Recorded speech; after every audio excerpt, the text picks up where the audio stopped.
जिसमें थोड़ी ज़्यादा स्ट्रेंथ लगेगी ना, वो मेरे लिए सबसे ज़्यादा चैलेंजिंग है, क्योंकि because he is so variant in all of that he does. Hi Aishwarya, welcome to Viral Bhayani. Hi, thank you so much for having me. Many congratulations, after Bhagya Lakshmi भाग खुल गए, छोरी चली गांव। अब गांव जाना है आपको। हाँ मतलब देश छोड़कर आप गांव जा रही हो, क्या कहना चाहोगे इस शो के बारे में? शहर छोड़कर गांव जा रही हूँ। Yes. और जैसा कि आपने देखा, जैसा कि लक्ष्मी गांव से आई थी शहर, और ऐश्वर्या को शहर से ही लोग गांव ले जा रहे हैं, और दोनों ZTV वालों ने ही किया है। Exactly, तो yes. मैं एक्चुअली बहुत खुश हूँ कि इन लोगों ने ही मुझे दूसरा मौका दिया कि मैं अभी तक मैं लक्ष्मी की तरह दिखाई दे रही थी, अब वो चाहते हैं कि मैं ऐश्वर्या की तरह दिखाई दूँ, तो अब मैं ऐश्वर्या की तरह दिखाई दूँगी। एक्चुअली बहुत सारे फैंस भी थे मेरे, जो हमेशा मुझे बोलते रहते थे कि आप हमेशा लक्ष्मी में ही फ़ोटोज़ डालते हो, हमेशा लक्ष्मी की तरह ही दिखते हो, थोड़ा we want to see who as Aishwarya, who is Aishwarya. तो अब आपको पता चल जाएगा अच्छे से कि ऐश्वर्या कौन है। फाइनली आपको ऐश्वर्या को देखने का मौका मिलेगा, तो मैं बहुत खुश हूँ। सो ऐश्वर्या क्या गांव की गोरी है, वैसे वाला वाइब है उसमें या नहीं है?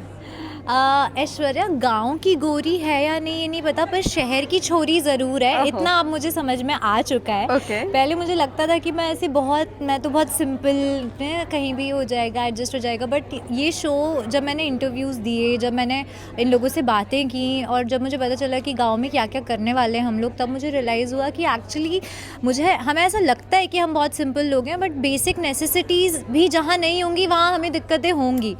तो उसका ही मैं वेट कर रही हूँ कि वो चैलेंजेस स्टार्ट होंगे, तभी मुझे समझ आएगा कि मैं गांव की गोरी हूँ या नहीं। ओहो, वेल ऐश्वर्या, पहले आपने कभी गांव विजिट किया, या आपने खुद के गांव में गए हो, कभी नहीं गए हो? नहीं, मैं एक्चुअली कभी भी नहीं गई हूँ। और आपको कहाँ से वैसे गांव?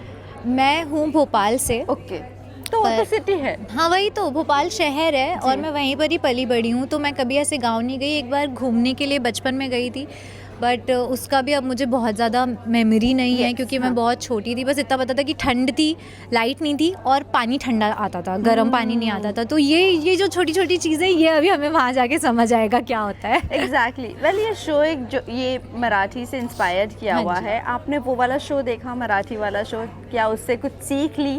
हाँ, मैंने एक्चुअली वो शो देखा, ये जानने के लिए कि what am I getting into, कि क्या क्या होने वाला है। बट मैंने उसका एक आध एपिसोड देखा होगा, और उसके बाद मैंने सोचा कि नहीं, मैं ये अभी नहीं देखूंगी, क्योंकि मुझे प्रिपेयर नहीं होना है, मुझे वहाँ जाकर सीखना है सारी चीज़ें, और मुझे वहाँ जाकर जो रॉ इमोशंस निकलेंगे ना, वही मैं करूँगी। But I got an idea of the show कि कैसा क्या शो होने वाला है। वेल, गांव में लोगों का एक ही रूटीन होता है, वो काऊ डंग उठाना, और फिर दूध निकालना, और फिर वही चूल्हे पे खाना वाना बनाना।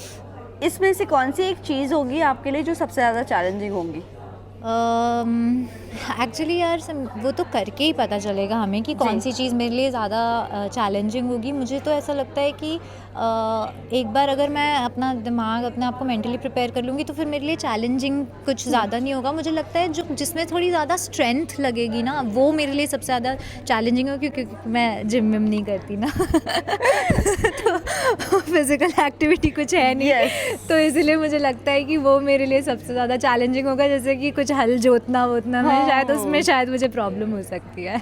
बट इस शो के लिए कितनी तैयारियां की है आपने? मैंने सबसे पहली चीज़ तो मैंने जो बहुत सारी तैयारियां की हैं, वो बहुत सारे कपड़ों की, मेरे आउटफिट्स जो होंगे, जो जैसे दिखेंगे, क्योंकि अब मैं तो ऐसे ही चली जाती थी सब जगह, मतलब ऐसे बहुत ज़्यादा अपने आप को कभी स्टाइल किया नहीं, हमेशा कंफर्टेबल ज़्यादा सोचा, हमेशा स्टाइलिंग, मतलब हमेशा मैं कंफर्ट प्रेफर करती थी रैदर देन बहुत ऐसे स्टाइलिश दिखना। तो वो एक मेरे लिए ये एक चैलेंज है कि मैं कैसी दिखती हूँ। तो हमने बहुत टाइम लिया है मेरी स्टाइलिंग पे, हमने बहुत काम किया है। और दूसरी चीज़, मेंटल प्रिपरेशन बहुत किया है, घर से दूर रहना, फ़ोन से दूर रहना, मम्मी पापा से बात नहीं करना, बहनों से बात नहीं करना। तो वो एक बहुत बड़ा चैलेंज है जिसके लिए मैंने अपने आप को मेंटली प्रिपेयर किया। एक ऐसी चीज़ जिसके बिना आप रह नहीं सकती हो सिटी में?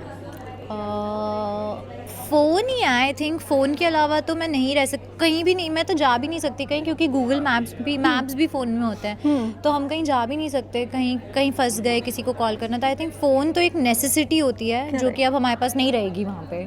तो फ़ोन ही है एक्चुअली। और वहाँ पर कौन सी एक ऐसी चीज़ है जिससे आपको अभी भी ऐसा लग रहा है कि वो बहुत बड़ा चैलेंज होने वाला है? मुझे ऐसा लगता है कि वहाँ पर देखो गर्मी तो मैं फिर भी बर्दाश्त कर सकती हूँ, पर ठंडा पानी मेरे लिए चैलेंज होगा। आई थिंक हाइजीन मेरे लिए थोड़ा सा प्रॉब्लम हो सकती है, क्योंकि हमें यहाँ बहुत सफाई वफाई में रहने की आदत है, और गांव में हम यहाँ बाहर भी घूमते हैं तो कार के विंडोज़ चढ़ा के घूमते हैं ताकि धूल ना आए, और वहाँ पर थोड़ा आउटडोर्स में ज़्यादा रहेंगे तो आई थिंक वो थोड़ी सी दिक्कत हो सकती है, बट मैनेजेबल है। कोई चीज़ की एलर्जी है आपको? लाइक नॉर्मली हम मुंबई कार को ये डस्ट एलर्जी होती है। नहीं तो मुझे, वैसी मैं बिल्कुल छुई मुई नहीं हूँ, मैं अरे बहुत वाह। ऐसे जहाँ से आती हूँ वहाँ से हमें मार के कोई एलर्जी नहीं है मुझे, बस मुझे कीड़ों मकोड़ों से डर बहुत लगता है, तो वो एक चीज़ है जो शायद मुझे प्रॉब्लम दे सकती है। वेल आपके जितने भी को कंटेस्टेंट्स हैं यहाँ हाँ पर किससे आप जानती हो और किससे आपको लगता है आपका जेलअप हो सकती हो आप? मुझे एक्चुअली सब लोग ही बहुत अच्छे लगे हैं। मैं पहले से सिर्फ अंजुम को जानती हूँ जो हमारे कुंडली भाग्य में थी, और हम भाग्यलक्ष्मी, तो हम ऐसे एक लेगेसी से आते हैं, तो हमने साथ में शूट किया हुआ है, तो मैं उन्हें जानती हूँ, बट मैं उनसे मिली हूँ, मैंने उनसे बातें की हैं बैठ के उनके साथ चिल के, मैं जानती नहीं हूँ, तो अभी मुझे उन्हें जानने का मौका मिलेगा। और मैं बाकी सब लोगों से भी मिली हूँ, और सब ये जो पूरा लॉट लाए हैं ये लोग, ये सारी लड़कियाँ इतने पॉजिटिव एटीट्यूड के साथ और इतनी वार्म और वेलकमिंग लगी है ना मुझे, तो उनकी वजह से मैं थोड़ी और ऐसी होगी कि हाँ सभी अच्छे हैं, और सब नर्वस भी हैं क्योंकि सब लोग अपना कंफर्ट छोड़ के आ रहे हैं, तो आई थिंक वो हमारा सबका एक कॉमन ग्राउंड है कि हम सब एक दूसरे पे थोड़े लीन ऑन हो सकते हैं कि हाँ मुझे भी याद आ रही है फ़ोन की। पर इस बार पहली बार ऐसा हो रहा है कि पूरी गर्ल गैंग जा रही है, कोई इसमें मेल है ही नहीं एक्सेप्ट होस्ट। रणविजय के बारे में आपका क्या ख्याल है, क्या कहना चाहोगे? मैं बहुत बड़ी फ़ैन हूँ उनकी, और मैंने बचपन से देखा है उन्हें, और आई एम ग्लैड कि वो इस शो का पार्ट हैं, क्योंकि वो जिस तरीके के शोज़ आज तक करते आ रहे हैं, जिस तरीके के शोज़ उन्होंने जज किए हैं, वो उन्होंने इतनी पर्सनालिटीज़ देखी हैं और इतने लोगों को देख लिया है ना कि वो हम सबकी पर्सनालिटी, हमारा जो मिश्रण है जो लड़कियों का, हम सबकी पर्सनालिटीज़ को जज करके हमें बहुत अच्छे से पेपअप कर सकते हैं, चाहे वो इमोशनली हो, मेंटली हो, फिजिकली हो, because he is so variant in all of that he does.